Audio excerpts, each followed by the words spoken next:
Let me just introduce Mark. I always have a hard time with pronounce your last name properly, so I don't. Maciejewski. Okay, that's it. And I would have said it. I would have thrown in an extra syllable in there in the middle. And I always know that you say you have as many syllables as I do. We're really fortunate, actually, because Mark is one of the main originators of NMRbox, and he agreed to come down here to give this quick overview of the technology that we're going to be using. And I hope that from this talk and from what you're going to see tomorrow, that you're going to realize this is really, really useful, and everybody who's doing NMR should use it. And really, even people who are not doing NMR, I think. Yes. Yes, that's definitely true. We have people who do NMR, but then they use NMRbox for other things besides NMR as well. NMR is usually what gets them there. Is it fine if I leave my screen like this rather than going full screen? Because I may move a few different programs. So yeah, so I'm going to talk about NMRbox today. NMRbox is NIH funded. We are a national center for biomolecular NMR data processing and analysis. We've been around for, I think, 8 years now, 6, 7 years. I forget. Somewhere in that time frame. And we'll kind of get into it. Why can't I go down? There we go. So the motivation for NMRbox, I worked with a guy, Jeff Hoke, and Jeff developed some tools, some really nice tools for processing non-uniform sample data. I don't know if anybody here has gotten into non-uniform sample data, but I'd gone around numerous workshops trying to teach people how to process data. And everywhere we would go, we'd spend half to 3/4 of a day just getting software installed on people's computer, or it was a nightmare. Everywhere we would go. I also am an NMR facility manager, and I have a lot of users at UConn that use the NMR instruments, and always trying to get software or systems set up for people to use is always, it's fairly time consuming. So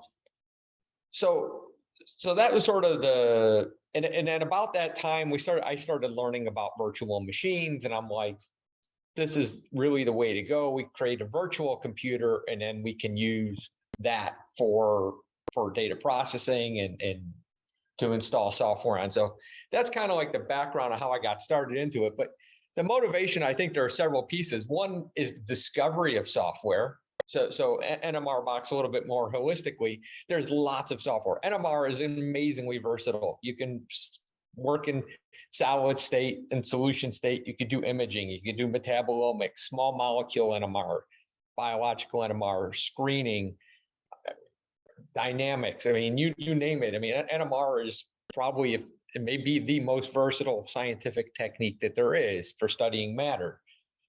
And with that has come just an absolute explosion of software packages. There are hundreds, if not thousands, of different software packages for processing and analyzing NMR data. So how could a person ever actually even know all the various software packages that are out there? So if we can put them all in one location, or at least a large number of them, we can help with that discovery problem. Fragmentation, operating systems change, libraries change, things begin to not work. People who have Macs and have used NMR pipe for years have realized that a modern Mac won't run NMR pipe any longer. So that's sort of a hassle. Persistency of the software, maybe software, it was in a lab, and that lab, the person retired, a graduate student moved on, whatever, the software is no longer around. Complexity of software, I'm putting up King, but we've had several software packages in NMRbox. Compass is one, who's actually from Chad Reenstrom's lab when he was at University of Illinois. The NMRbox platform is the only place that software runs. They developed the software. They had a hard time running it in their own lab because of the complexity of the installation and its dependencies on other programs. So in NMRbox, if we can get that software installed and running once, then everybody can use it. Nobody has to spend 3 days trying to get that software installed and running. And then reproducibility as well. if we have persistent software versions and versions of NMRbox, people can have more reproducible studies. So the National Center for Biomolecular NMR Data Processing Analysis has several components to it. One of them is the platform, which I'm here to talk to you about today. But there are other components, one designed with data and interactions with the BMRB, analytics, which is actually as a metabolomics component. We have one of the people working on NMRbox is Hamid Agabalia. I'm just going to go with Hamid. And he's working on various statistical tools for helping to identify compounds in complex mixtures. We also have driving biological projects. These are projects with collaborations with other labs where we kind of help them. We use our technology to help them with their biological problems. And then community engagement, we have all sorts of training things, just like this talk. Right now, there's a workshop taking place in Europe that has a large number of people attending, and they're also running that concurrently on the NMRbox platform even today. But today we're mostly going to focus on the platform. I thought this was a clever slide. Jeff Hoke found this years ago. This is actually an advertisement for a digital equipment corporation's computer back in 1981. And the question is, who needs a computer with thousands of software programs? Which is essentially what NMRbox is. And if you notice, there's Albert Einstein, and it says that Albert Einstein needs one for simulating nuclear magnetic resonance. So we have Einstein as an endorser, and we gave him an NMRbox t-shirt too. So a little bit to kind of show you the scale and scope of the NMRbox platform. We currently have around 4,400 registered users from around the world. We pick up about 50 new registered users per month. About 50% are from the US, 50% from the rest of the world. We have users from all 50 states and from 74 different countries currently. We've currently hosted 72 community events on our platform. We have a support ticket system, and we get about, I think last year, about 600 support tickets have come through. Lots of lectures and tutorials. Currently, we have about 240 software packages, and I think in the next year, that number is going to increase dramatically. We've had about 1 billion executions of NMR software packages on the platform. Some of the more popular programs, NMR Pipe is the most popular program with literally 25% of all NMRbox users utilizing it. But Mestranova for metabolomics has 275 unique users, and those users have run at 16,000 unique separate times. So, as of today at 2 p.m. when I looked, we had 522 users actually connected to NMRbox. So at this very moment, we probably have over 500 people connected to our services and using it. So I won't spend much time here, but if you're curious, see where our users are. Basically just the bigger the country, the more users we have for that country. You kind of see where our users are from around the world. So NMRbox started, and we mostly just had NMRbox, but then in the last several years, the BMRB, John Markley at the University of Wisconsin, has retired, and the BMRB grant has moved from Wisconsin to Connecticut with Jeff Hoke. In addition, the NAN grant, which Art spoke about earlier, is also housed with Jeff Hoke. So now we have these three very large NMR sort of data science projects co-located, all at the same institution, a lot of the same people working on across all three of them. We also have another one called NUSCON, which is a contest for processing non-uniform data. And if anybody is interested, we're going to be launching one soon. And there are cash prizes if you can come up with the best quality spectra reconstructions. So I think it's these three programs are actually quite nice, because we have NAN, which is really about finding instruments collecting data and then archiving that data. NMRbox sort of is also involved in sort of archiving and storing that data and then processing it and analyzing it into information. And then the BMRB is the repository where the chemical ships and other structural information gets stored. So it's really kind of a full workflow. And when NAN came about, we had a conundrum because people were going to need NAN accounts, but people already had NMRbox accounts, and we didn't want people to have another account. But yet, how did we market this? We actually came up with the concept of NMR Hub. So now what we have is something that we're calling NMR Hub in your accounts. If anybody's got an account lately, you'll notice that it's an NMR Hub account. And that NMR Hub account is a single sign-in across the various projects that we have. BMRB technically doesn't require a login, but if it ever does in the future, it will also use NMR Hub. So that's really, NMR Hub is nothing more than a single sign-on authentication to group these projects together. So the NMRbox virtual machine, we are agnostic to software that we put in it. So we're not just putting our favorite people's software or our favorite software. We'll put any software in that is requested. If there's software that you want to see in NMRbox, send a support ticket in or go to our Slack channel and make a request. That's how the majority of software packages are being targeted now, is based on user or developer request. A lot of developers now, as they create their software packages, they contact us and ask us to put them on NMRbox. But we are completely agnostic. Our platform is Linux based. So if you're not familiar with Linux, if you're going to use NMRbox, you're going to have to be a little bit familiar with Linux in order to do things. Lots of help guides out there. You need a 3-button mouse. So if you have a Mac and you want to, if it's not a 3-button mouse, you're going to have problems. So that would be the only real requirement, I would say. But everything that we're going to do tomorrow, you can do on your trackpad or just with okay. button mouse. Yeah. All right. Yeah. So tomorrow, tomorrow it won't be a problem. But to fully utilize a lot of the features of NMRbox, I recommend a 3-button mouse. For NMR software, we have all sorts of different flavors: spectral reconstruction, visualization of the spectra, dynamics, binding analysis, spin simulation through spinach. If it's out there, we try to have it. We haven't gotten too much into imaging yet, but other than imaging, we're pretty broad spectrum in what we're including.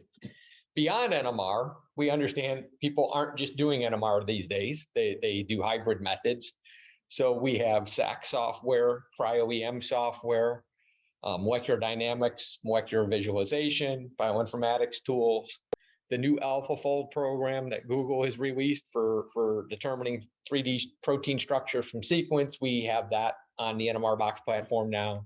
So if Google hasn't already determined the structure of your favorite protein, you can actually run it and compute it on NMRbox. Rose TTA Fold, which is the competitor to AlphaFold, is coming soon. We're in the midst of trying to get that installed and running. We have some commercial software. We have MATLAB, and we have a full license for an unlimited license for all MATLAB toolboxes as well. So spoke to somebody earlier from Brazil. This is especially for labs in countries that their institutions aren't supporting things like MATLAB. It could be a really beneficial thing. Mestranova is a commercial software package we have, and then DataCord is a software package written by Bruce Johnson that was involved, I think, in some metabolomics projects. That is also on NMRbox, although Bruce is slowly converting that into free software that will also be on NMRbox as well. And then the vendors software. And then in addition to that, like all the things that we try to make the system as useful as possible: text editors, office tools, drawing programs, whatnot.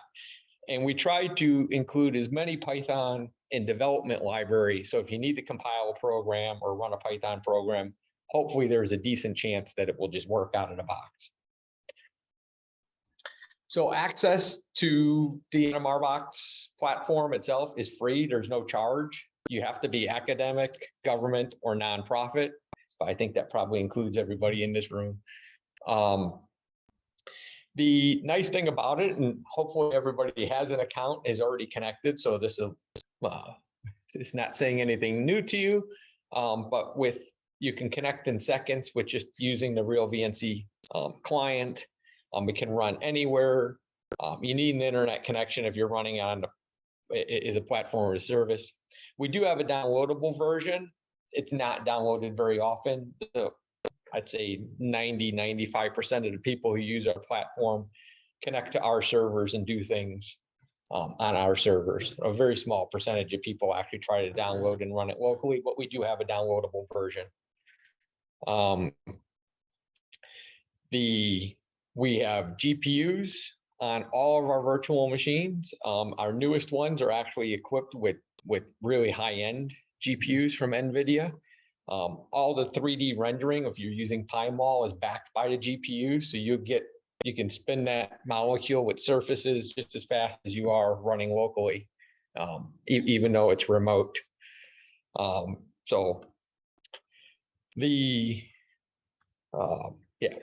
So we'll keep going. So connecting the NMRbox, we allow SSH connections in, so you can SSH from any computer in the world. And you can do that for your data transfers as well with secure copy or SFTP, because the one thing you do have to with NMRbox is you're going to have to move data. You're going to have to put your data there to be processed, and then you're probably going to have to pull it back off. So if you're using NMRbox, you probably have to get good at sort of moving data, but there are lots of good tutorials out there. And if you send us a support ticket, we can help you as well with that. And for SSH, we do support X11 forwarding, so you can get full graphic displays back to your display as long as you're running a Linux or OS X. Won't work with Windows, but would work with OS X or Linux. But the vast majority of people connect with the real VNC viewer. And there's lots of really nice benefits to that viewer. One, we pay for it on our end, but it's free for the client version. So none of our users need to pay for it. You get automatic connections. You just put the server name in and it connects. It's not like the old VNC programs, if anybody's used, where you have to like log in via SSH and start a server up and know what port you did it on. None of that. This is all handled transparently for a user. So you literally just connect. It's a single sign-in, so your user account is the same across everything. It's fully encrypted, so if you're concerned about security in any way, your connection to NMRbox is fully encrypted. We allow dynamic screen resolution changes. I'll show that in a little bit. One neat feature, if you need to print and you're on an NMRbox, your local printer, if you have a local default printer on your local computer, it will be mapped to it, so you can actually print locally even though you're connected to our remote servers. And we can share sessions as well. So connecting to NMRbox, here's a slide. I'm actually just going to go to the website. So if you go to the NMRbox website, you can sign in, and I'll just sign in very quickly. And when you sign in, you can go up to hardware, and under hardware, it will show you a list of all of our servers that are running. And we're encouraging everybody to connect to NMRbox from the website now. Too often we have servers that have to go down for maintenance or whatever. So when people are just having like remembering which one they're connecting to, or using bookmarks, and then we get support tickets, like, I can't connect to Calcium any longer. What's going on? Well, we brought Calcium offline because it had a hardware problem and we're fixing it. But so the nice thing about the website is constantly pinging the hardware itself. So if something goes down, that website is aware of it. So it knows in real time what is functioning and what is not functioning. Ignore the pink ones here. I see those because I'm an administrator. You wouldn't see those. But once you're here, you get a list of the names. Any of these are clickable, so you can sort the host names alphabetically. You can sort by what their statuses are. It shows me which one's connected to. So I have this little window here next to Krypton. So I am currently connected to Krypton. I'll talk about NMRbox releases in a moment, but you can see the various NMRbox releases and sort by them. The NMRbox servers live for about 12 weeks. I'll talk about that in a second, but it will show you how many days until that particular server is going to be rebooted. So if you're going to launch a 30-day calculation, make sure you're doing it on a server that's going to be alive for 30 days and not one that's going to be alive for 4 days. And then you can see the hardware utilization over here on the right. Right now, it's only CPU utilization, and we are working on adding GPU utilization and memory utilization into these graphs. We're actually finding that the GPU utilization in particular is becoming more problematic. People's jobs are dying because there's not enough GPU memory. So, but by putting it on the website now, you should be able to see which machines have free GPUs if you need GPU resources. So just so you know, every once in a while, you can't connect. Something's gone wrong and you want to terminate your session. If you ever need to terminate your session, you can come to the website, you can click this button, and you can say terminate, and that terminated the session. So I'm no longer logged into that server that I was just there. So if you have a glitch and you can't get in and there's something wrong, assuming you don't have some really important job that's continuing to run, because if you had something running and you did that, it would be gone. But that's a good first thing to try. It's also great. Occasionally you'll get some windowing issues, like the mouse and the graphics just don't seem to be working right. Just terminate the session, restart it, and it almost 99% of the time will fix some of those little glitches. If you want to connect, so let's say I want to connect to Calcium, I could just click the little icon here and I can hit open and I can continue in. I have to put my password in, but once I put the password in, then I'm connected. So right from the website, you can click a button and it will connect. So Mark, does that, I've wondered how these icons will get into the real VNC software viewer that if you open up your VNC yes icon itself. So there's the VNC. So Yeah. these icons here. Do you ever go to that one?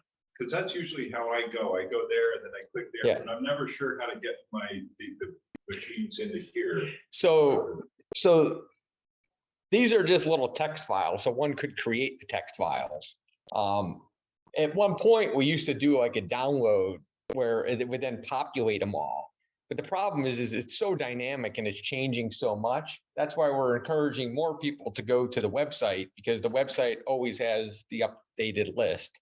You just download, just like what you did. You just download it. Yeah. Click on it and you just bypass this whole viewer. Right. But let's say I connect to Iron. Iron is actually one that I shouldn't have chose Iron. Iron is only people at UConn can connect to it, because that's the one version that has software that we can't distribute. But if I connect to one of these through here, assuming I typed my username and password correct, and I connect to Iron. So now that I've connected to Iron, yeah, now Iron is showing up, and Iron wasn't there before. So every one that you do connect to will just automatically populate. There's something I was going to get to in a moment. There's this sign up here in the upper right-hand corner. That has nothing to do with NMRbox. That's a real VNC sign in. So you can create a real VNC account. And then if you do that, all of these bookmarks then become in the cloud. So if you connect from different computers, as long as you sign in, you'll see the same bookmarks on every computer that you connect into.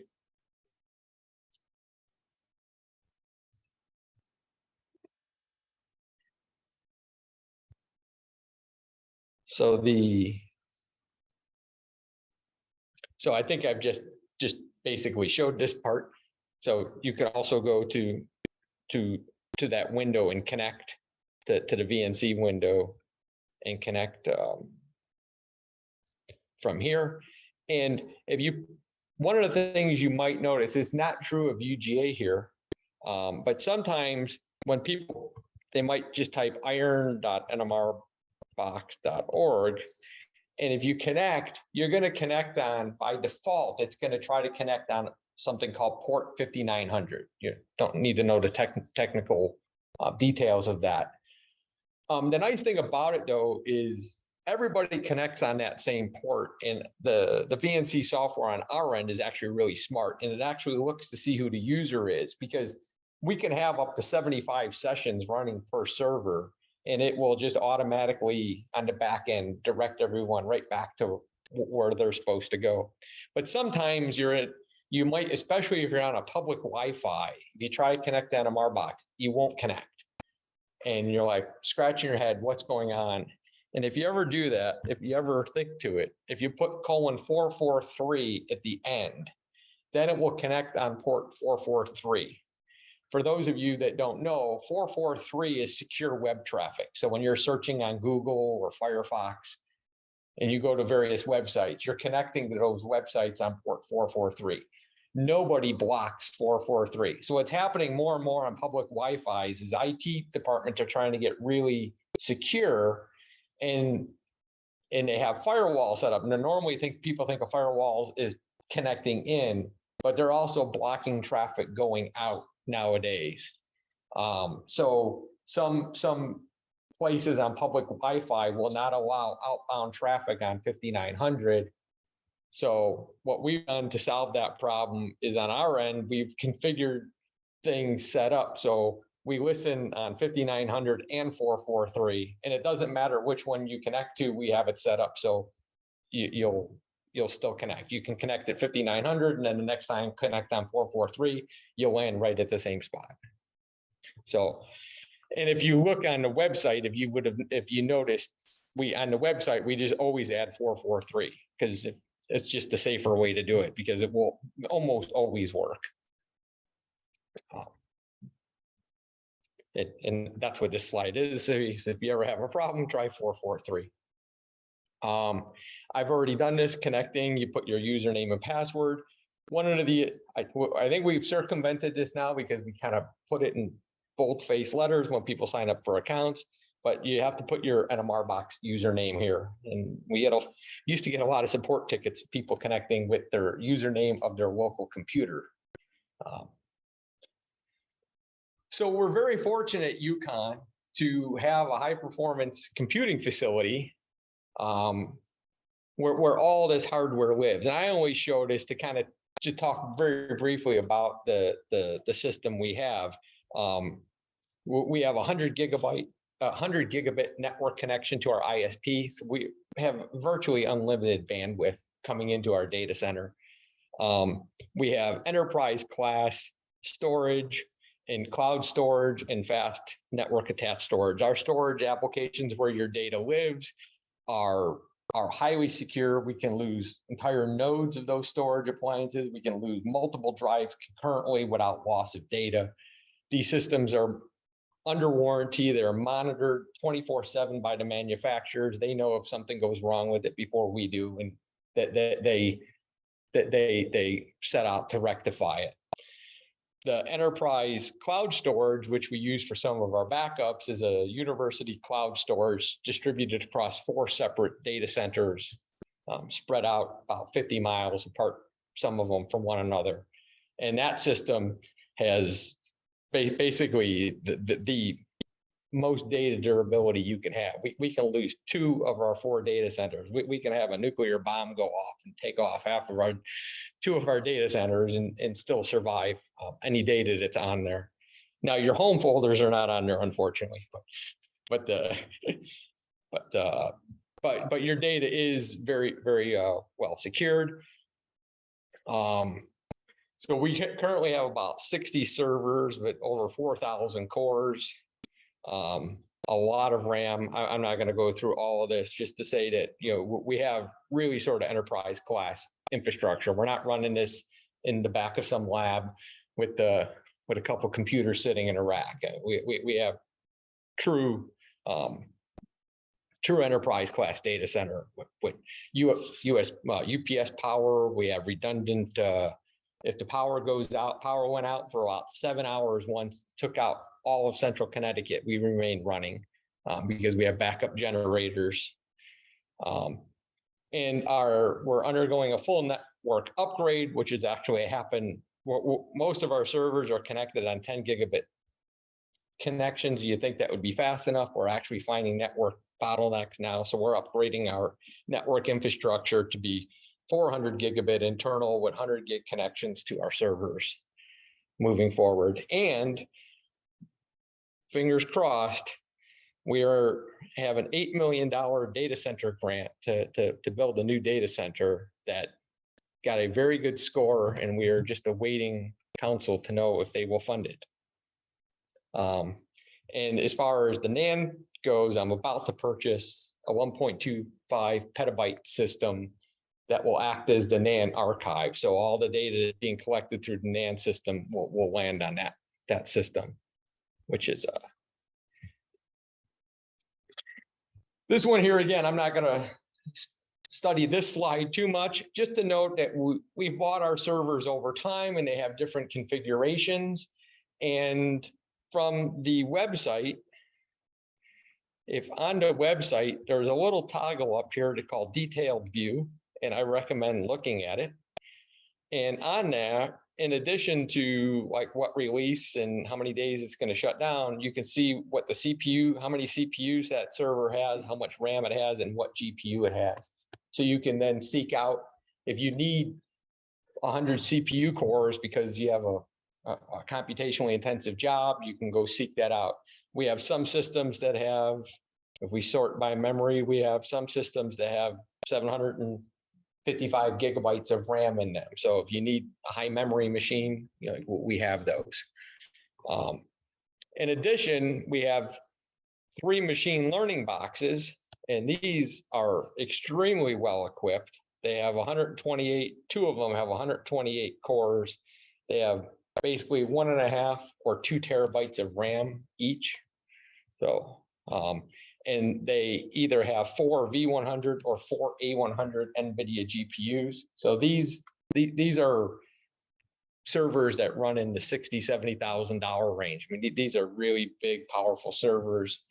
So if you're doing machine learning, if you have needs for especially GPU or really high memory, we're making these available, but more on request. So when we go to ask for funding again, we can actually have a little blurb about all the projects that were used on these machines. But we do have fairly significant capabilities. We also currently have 8 of our newest servers also have A100 GPUs.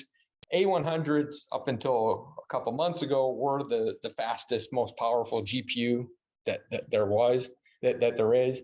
And let's say you want to do AlphaFold calculations, look for one of our machines with an A100 because they're running about 8 times faster. The calculations will be about 8 times faster than our other machines. So it's always good to not just connect to one server and assume it's fine. If you're using Sparky it doesn't matter which server you're on.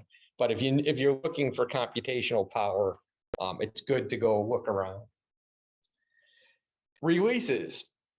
So we used to have releases every 6 months to a year, and then we'd bring the whole system down, refresh everything, and come back up again. But that's was problematic. One, because we had to wait a fairly long period of time before we'd update software or get new software packages included. And also, if you wanted to run through that downtime, that was problematic as well. So we've moved to a rolling release model. So we've broken all of our production servers into 6 groups, and every 2 weeks we refresh 1/6 of those. So if you actually look how many days to reboot on the hardware page, you'll see that they're incrementing on 14-day intervals. So the version numbers, if you see the version numbers like 2022-13, that's an ISO date. So it's the year and it's the week of the year. So to understand what the version numbers are.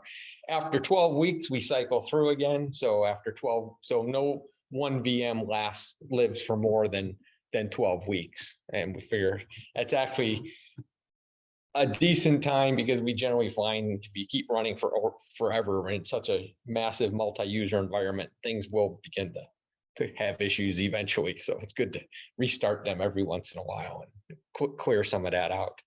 And then once per 12-week cycle, we will basically the first release of the group of 6 will be tagged is what we call LTS or long-term support version. And that support will run, that version will run a reduced capacity, but will continue to run sort of forever. And even if we do shut it down, we can restart it. So advantages, we don't have to fully shut down. 5/6 of our servers are always running. Timely updates for software. It's great for us because we don't feel if we bring a server down and it's going to take us 3 days to get things repaired. We feel we have plenty of other servers for people to connect to. And then we are getting more and more people doing long calculations. So it's very nice for them. If you're doing a 30-day calculation, but all our systems going down in 20 days, then you're sort of stuck. But now you just have to make sure you look for a machine that's going to be up and running for the duration you need it. I said the LTS versions remain persistent, and we will keep them running until there are no longer support patches for them any longer. But even beyond that, if you need them and you contact us, we'll be happy to spin them up. We may not just let them sit there with nobody connected to them, just to let some hacker try to get at them. But we still have them. The features, we have a software explorer. So if I can connect back over to NMRbox, just can show you from there. There's a little up in the upper right, there's a little NMRbox icon. And from here, I'm having a hard time seeing things because Zoom is coming over the top of it. But there is a NMRbox software. So you can come in here and then you can search for your various software packages. So if I search for NMR pipe, I can click it. And then it will show me over on the right all of the programs that are inside that NMR pipe program that can be launched. So we used to try to have like software launchers for different programs, but majority of the programs we have, software launcher doesn't work. A lot of programs are like run from the command line only. And we found by having those icons for the graphical programs was nice for them, but then too many of our users thought that if it didn't have an icon, it didn't exist. So we've actually found it better just to get rid of the little shortcut icons like you normally see like on a Windows machine.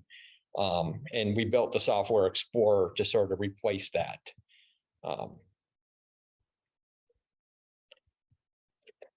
And so this is just showing what I just did as a demo. You can go to the NMRbox website to look for software packages. So we come up, there's a software tile, so you can come and you can find your favorite program. So let's say I look for CCP NMR analysis V3, for instance, very popular program these days. They just refreshed it. So you can click on it and you'll get a description of the program, a URL to where it goes, and it will show you all the different versions of that software. And you can see they update it quite often because we have a lot of different versions of that software. But let's say you wanted the latest version of that software, you can click on available VMs and you'll see that it's only on the VMs that are in our latest release. And that's because they're updating that software about every week. So as we release NMRbox every 2 weeks, we have an updated version of that software. For the software package that hasn't been updated in forever, then you click on it and it would just be all the VMs would have the same version. But just note that we could have different versions of software running on different NMRbox VMs at any given time. So if having the latest version is important to you, you should go to the software page of the website to sort of check that out. This is basically what I just showed you. Closing NMRbox, if I go back to NMRbox. So if I'm in NMRbox and let's say I have this, I'm connected to calcium, I believe. So if I close that and I come and I connect to calcium again, so even though I closed it, you see the Software Explorer is still running. So everything you have running is persistent. So if you start a job and you come, you'll hit the little X button to close out of the window or close your computer, and then you go home and then you reconnect, everything you had running remains running. But sometimes you may really want to log out. If you really want to log out, you come up to your username and you actually click the log out button, hit log out, and now you're truly out of that machine. So any jobs you had running would be terminated. And again, if for some reason you want to terminate a session, as I showed earlier, you could do it from the website. You could just click the little screen icon, hit terminate, and it will do it from there as well. It's a little bit more harsh way to kill it, but it will work. Display. So if you connect to NMRbox, not this particular screen, every screen is going to be different. You might have a huge screen, you might have a small screen, different resolution. So you want to make it look as nice as you can for yourself. So if you come over here, there's a screen resolution tool. And from this screen resolution tool, you can click a different screen resolution and it'll ask you, you want to keep it? I'll just say no for right now. But we have lots of predefined screen resolutions. You can define any arbitrary screen resolution you want. I do think we limit how big it can be, so don't try to be clever and put like 1 million or something like that. We'll say no. But then I'll let you sort of look at this, but we allow you to save favorites and you can save it to a startup file. So once you have it, if you want that same, you can pick your default screen resolution. So every time you connect, you'll get that screen resolution by default. And you can also save favorites. So let's say you work on a home computer and a work computer, but they have different screen resolutions. You can create 2 favorites so you can just toggle back and forth very quickly between them. So not enough people I see use the screen resolution. So if you're going to use NMRbox, you really want to use the screen resolution that's best for what you're doing. Ooh, I'm going really long here. Some other features. This shows where your data is located. So everybody has a home folder as home, NMRbox, either username or XXXX username. Once we never dreamed we were going to have 4,400 users, and we just can't have 4,400 directories in one location. So we started putting the XXXX in there. We have a public folder, so if you want to share something with the community or with some coworkers or whatever, you could just put things in public. There's tutorial data where all the data for this workshop will be sitting. Plus every other workshop we've ever had, all the data for all our workshops are there. Scratch is something I want to talk about briefly. Sometimes you need really fast read and write access to your data. And all our home folders are over what are called NFS mounts. So the nice thing about NFS is it doesn't matter which server you connect into, your home folder is the same. The downside is it's about 15 milliseconds of latency for every file access. So if you open one file, 15 milliseconds, you won't even know about it. You need to open a file like 100,000 files during a processing script, it's going to become noticeable of the performance hit that you're going to get by using that sort of networked file system. So every one of the NMRbox VMs has a scratch disk, which is a local NVMe drive on the server, and you basically have a home folder on that scratch disk, and you can write your scripts and your processing tools. So it's reading and writing to that scratch disk. Just note that when you're done, you want to actually copy the data back to your home folder, because after about 3 days, it will disappear. It's true scratch. And we can't just let the scratch disk fill up. So we have to sort of purge it and clean it up. So automatically, I believe it's after 3 days that the data will be deleted.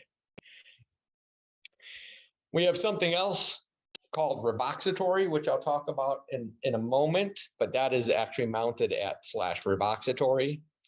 We have self-service group sharing. So if you want to share files between your own group, lab group, you can actually go through the website, create a lab group, and all those are sitting in public and whatever the group name is. And then now that we starting to collect data for NAN, at least temporarily, way we're allowing users to have access to that data is we're putting a directory called NAN data in your home folder. So all the experiments associated with you end up in that directory. File transfers. If you use NMRbox, you're going to have to move files in and out. Most people do it with Secure Copy or SFTP. There's a couple. These lecture notes will be on the NMRbox platform as well for you to read. If anybody has any questions, you can contact us. We can help you. This doesn't apply to most people, but if you really wanted to move a large amount of data, we do have what's called a Globus institutional endpoint on NMRbox, allow you to move very large amounts of data. If you're moving a few files, it's overkill. So this is the file sharing that I mentioned earlier. And if you go to the NMRbox website and I go to my account, and I believe there's groups. If I click on groups, then I can see the various groups that I belong to, and I can come down here at the bottom and I can create a new group that's self-service, and I can invite people to that group, and a directory name will be created, and then everybody that's been invited to it that accepts the invitation will be able to share files that way. Reboxitory I talked about very briefly. Reboxitory is a data lake of public databases. So we're actually finding just by crawling through and looking at people's files, many of our users actually had all the PDB structures downloaded in their accounts or the BMRB entries, which is fine. It's we don't mind people are doing that kind of thing. But to try to help with that, we've actually decided to take some of these file-based databases like the PDB or the BMRB or a couple of the NCBI databases, and AlphaFold being another one, and we've actually are mounting those directly in NMRbox. So right from your account, you don't even need to download them. You actually have access to all the files of those databases. We even have the latest AlphaFold. At some point, I don't know if we're going to be able to continue. They started at a couple terabytes, and now we're at like 25 terabytes. And I have a hunch the next one might be at 200 terabytes. And we have a lot of storage, but we don't have that much storage. The nice thing about our Reboxitory though is the version, everything is versioned monthly. So if you're doing some sort of computational study using the PDB, you can say, I use the PDB on NMRbox and actually have it versioned. So somebody else could go back and run it with the exact same structures. I won't go into it, but we're using some pretty cool technology that allows us to do that without actually chewing up vast amounts of disk space. We take suggestions for additional databases as well that should be on the system. Something we're building currently is called fast chords. So it's great that we have the PDB or the BMRB, but let's say you're doing a study and you need to access all the BMRB files or all the PDB files. If you were to write scripts to basically go out to say the PDB, and grab them all individually. That script might take days to run to go out and to fetch every PDB structure that's out there. On repository, we've trimmed that down to probably a couple hours, but still takes a while. But what we've done now is we've taken the entire PDB and we've put it into a memory-based database called on what's called the Redis server.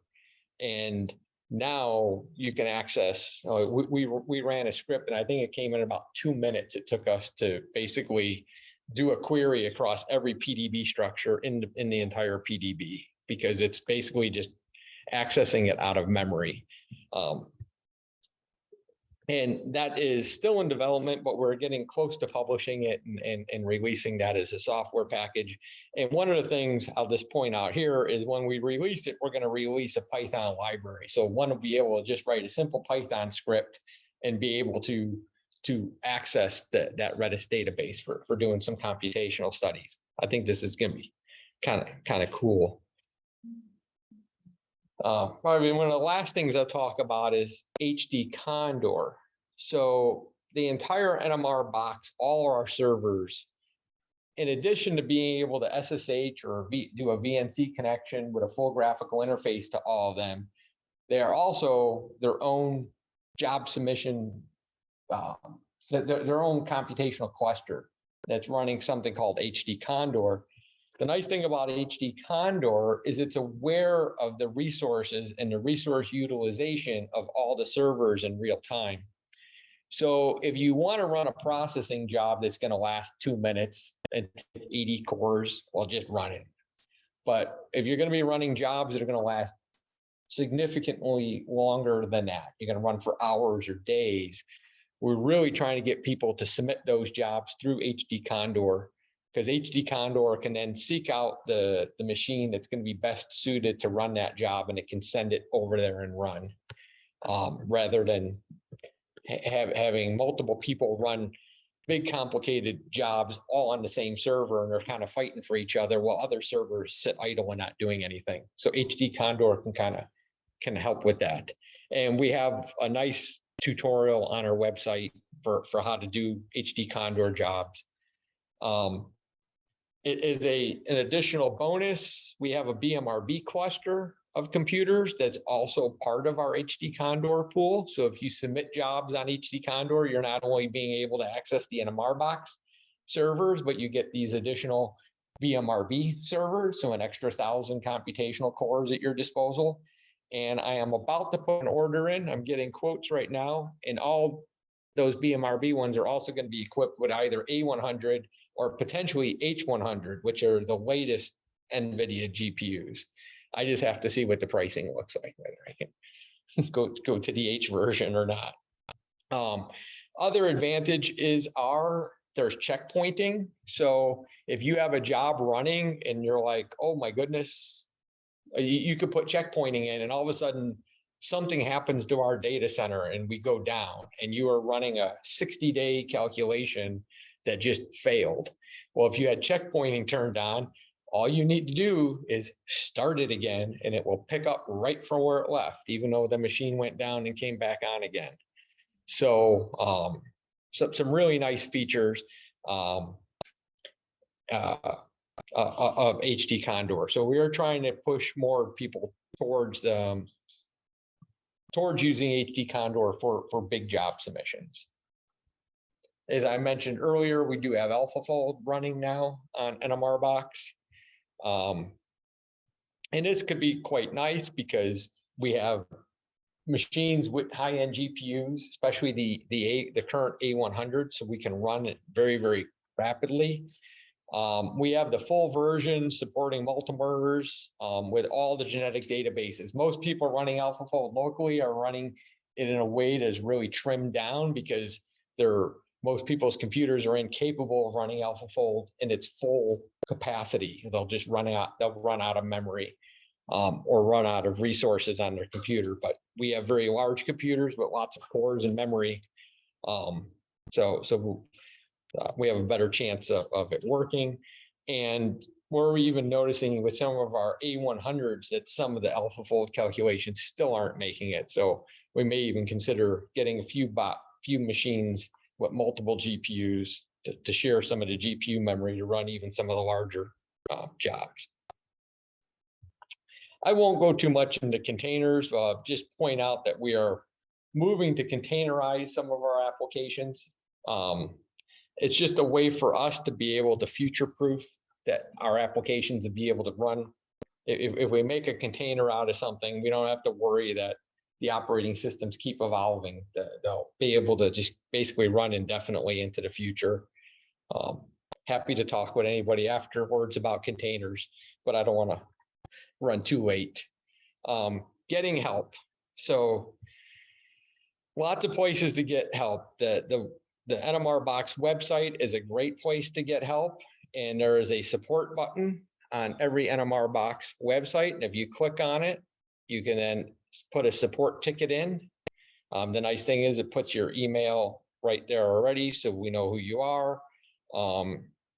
And then basically you can put up attachments or what your question is, and you submit that. That goes to Zendesk, which is what we use for our support tickets, so we can keep track of them. Inside NMRbox itself, if you click up here, you click the NMRbox and you do help desk. Basically the same thing is going to happen. You're basically going to get a dialog box and you can fill it out.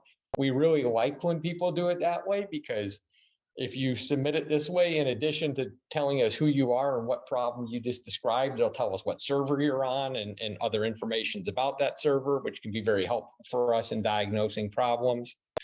And of course, a good old-fashioned email to support@nmrbox.org will work as well. That's all these things are, our emails to support@nmrbox.org.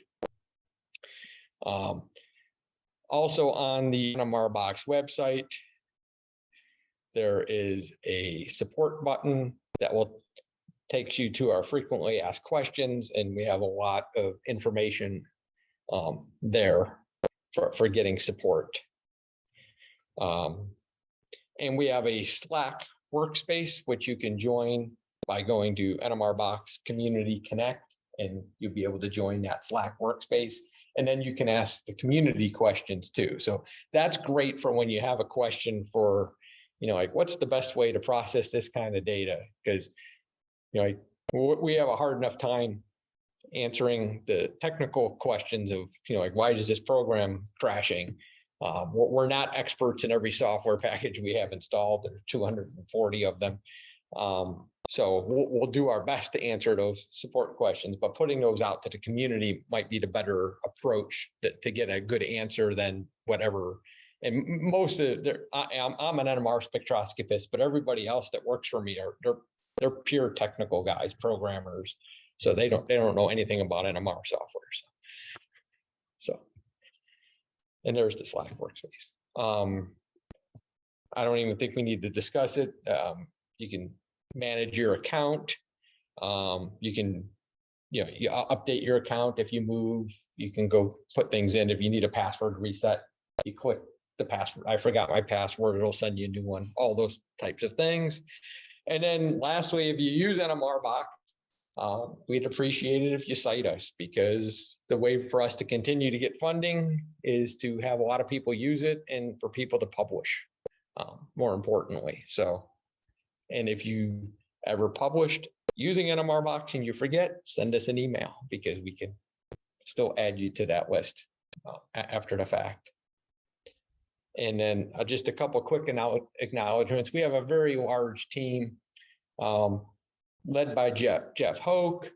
But the people in blue are really the people responsible for building and maintaining the NMRbox platform. And then we're also very fortunate to have an HPC staff that with Terry, Sofan, Stephen, and Clarissa, we get a lot of technical work for them. When I buy servers, they land on a loading dock and they just get put in racks and networked and up and running, and I don't do anything. And so having sort of that great support staff that's not even part of our team, they're just part of there to help everybody, is really beneficial to us. And that's what I have.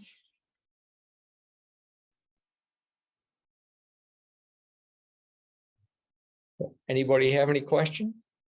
I have a question slash request. And I was wondering if you were going to cover events, the events folder. I didn't see that. So I didn't, but instead of trying to find that in your slides, can you go to your? yeah, that's all. That's what I was actually going to do. Just to show people. Yeah, so from the NMRbox website, hopefully most people have already seen the event from the NMRbox website because you went and registered for it. But it's showing up again. I have all sorts of things on my screen. But you mentioned yeah. so once you're registered, so I'm assuming that you're registered. So then there's an events folder. Yes. So you can do the registering from here, and these events are self-service as well. So you can create an event. So if you're in an institution and we have a ton of people using it even for undergrad or graduate teaching. They're creating events. As Laura can attest, that the system needs to be fixed, but we are undergoing a pretty rapid, pretty major redesign of the ability to create and manage the events. But it'll all be self-service. But yes, inside the NMRbox platform. So if we actually go into NMRbox, and easiest way to get there for me is to open up a terminal. I don't know if people can see this, but if we go to tutorial, and then there's inside tutorial, there's workshops. So I do this differently. This is part of the question. You mentioned the tutorial. Don't you have from your home folder?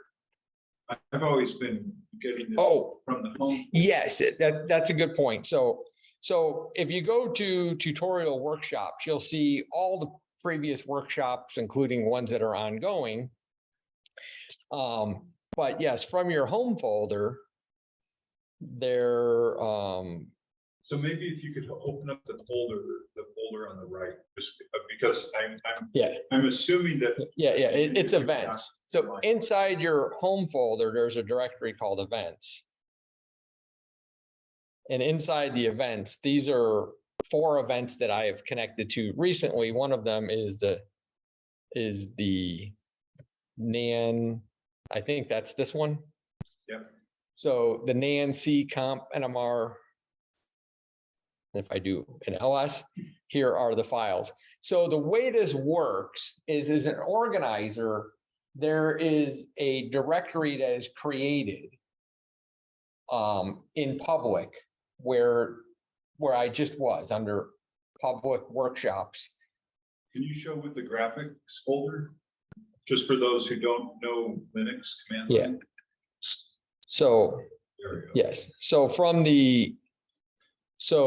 as an organizer, they put files into a directory, and then once an hour, everybody who's registered for that event, the files in that directory get automatically copied into every user who's registered for that event's home folder. So this is a nice way. You don't have to tell people where to go copy files from. They will just appear there automatically.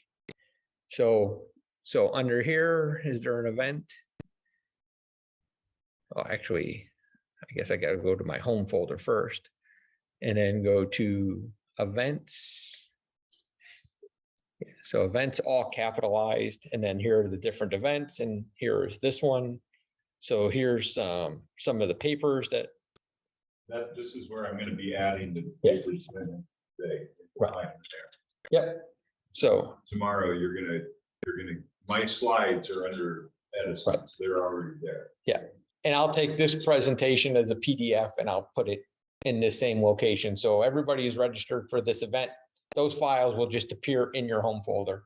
But again, also note, if you go to NAN workshop, you can actually go look at all the presentation material that's ever been on NMRbox through other previous workshops as well. So if you're curious about Frank Delaglio, he has some amazing presentation materials sitting on NMRbox, like for how to process NMR data, for instance. So all that's available to go to.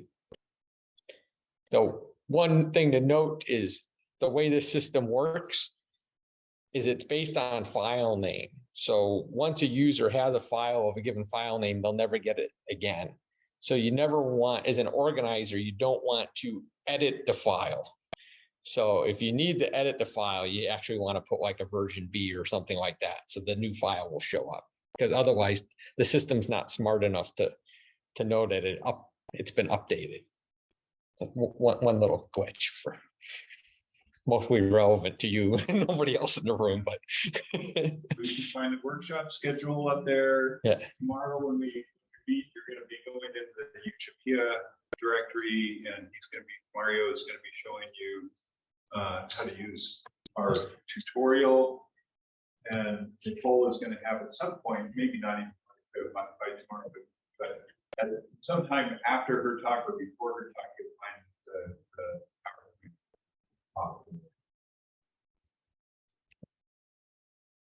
any other questions?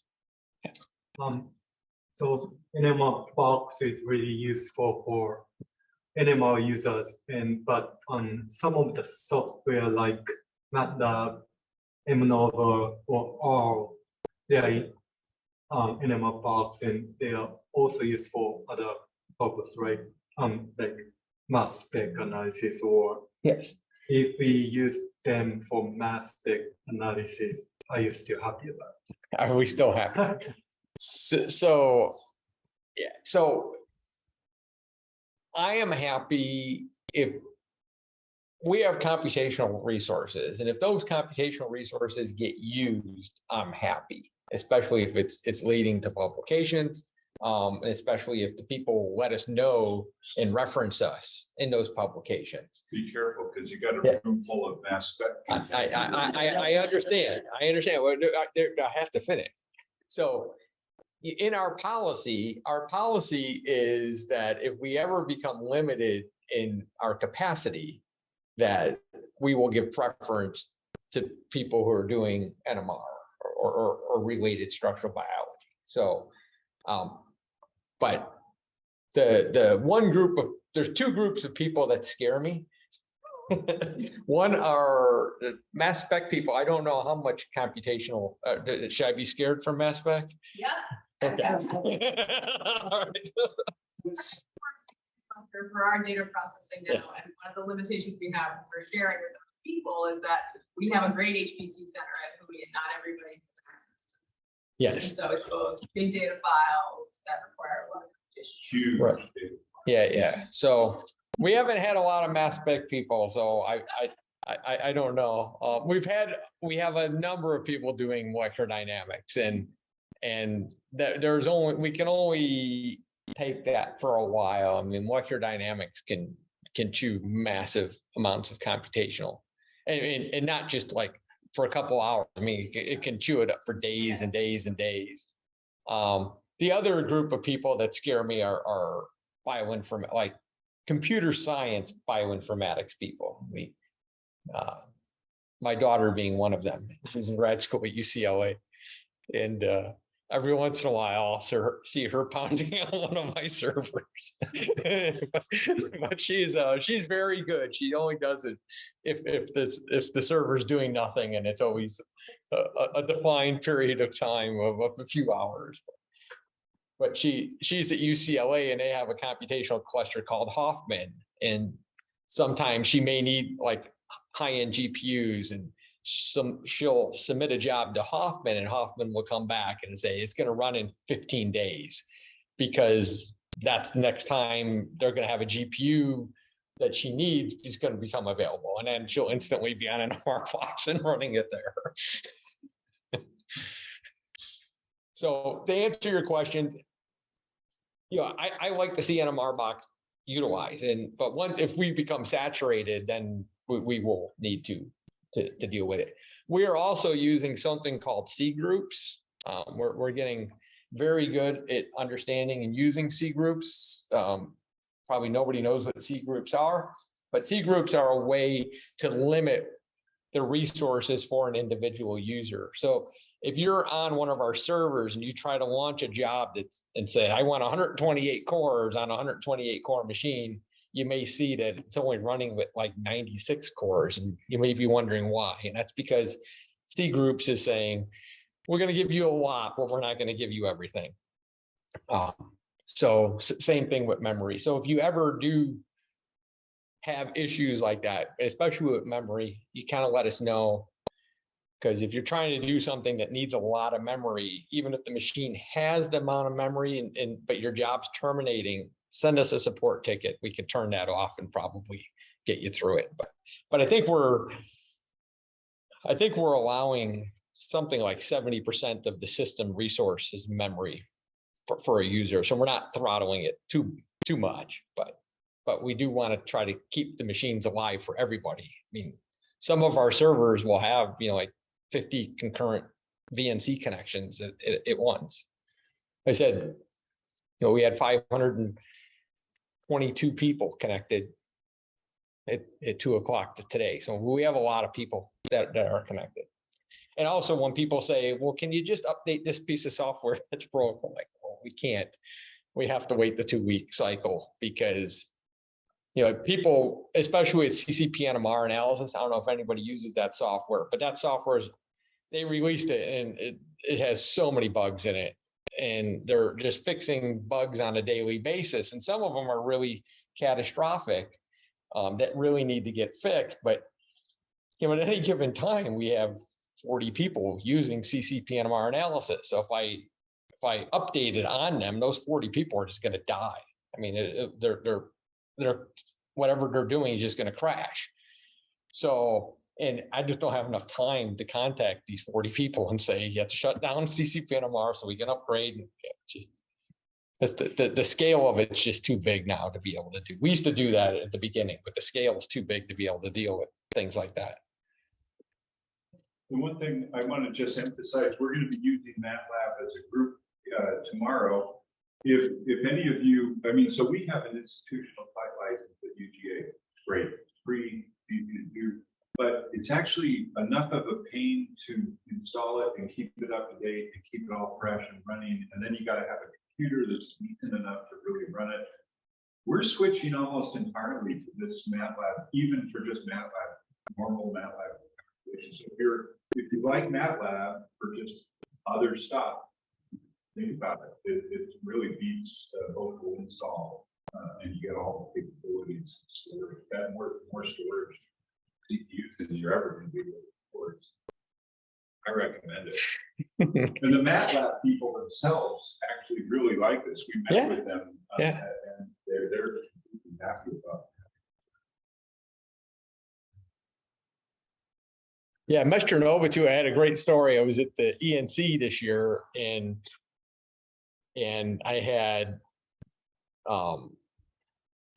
this guy walk by, and we have a booth, and when we go to meetings, we'll often have like a vendor booth. We advertise ourselves like a company almost, just to, even though we give it away for free, but we still kind of advertise like that. And so I had the guy walk by the booth, and he's kind of walking really slow and looking, trying to figure out what we are. And I'm like, can I help you? And he goes, what's NMRbox?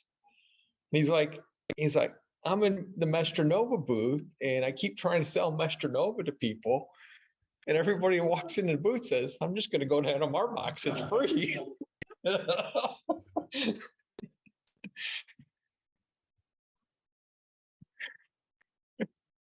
At some point, NMRbox needs to actually sell licenses to other people. Yes, but NMRbox. But they're actually perfectly happy. In fact, we're going to be running some workshops with Maciejewski. And the reason why they're happy is in MATLAB maybe like this to a certain degree. I know, I mentor a robotics team, and you can get like all the CAD software like SolidWorks and things like that for free. And what they're trying to do is they don't care about making money from the academics. So they know all these people are going to go out to industry and get jobs, and then they want them to get familiar with their software. So when they're working for companies that can really pay for it, that they do so. So I think they treat us as literally like an extension of their advertising. They still charge us for our license. They do. Well, okay, Yeah. but, all right, And- are you doing any updates? Because Yeah, from what I understand, you have an older version than what our current version is. not on the newest releases. We just updated it. But the one thing with Mesh Nova, we only have Mesh Nova. There's, if the pricing on their add-on features is beyond what we can afford at a give it away to the world licensing. So we only have the base data processing piece. Like we don't have the mass spec analysis, or they have Yeah, other. we don't have that. All right. Mark, thank you.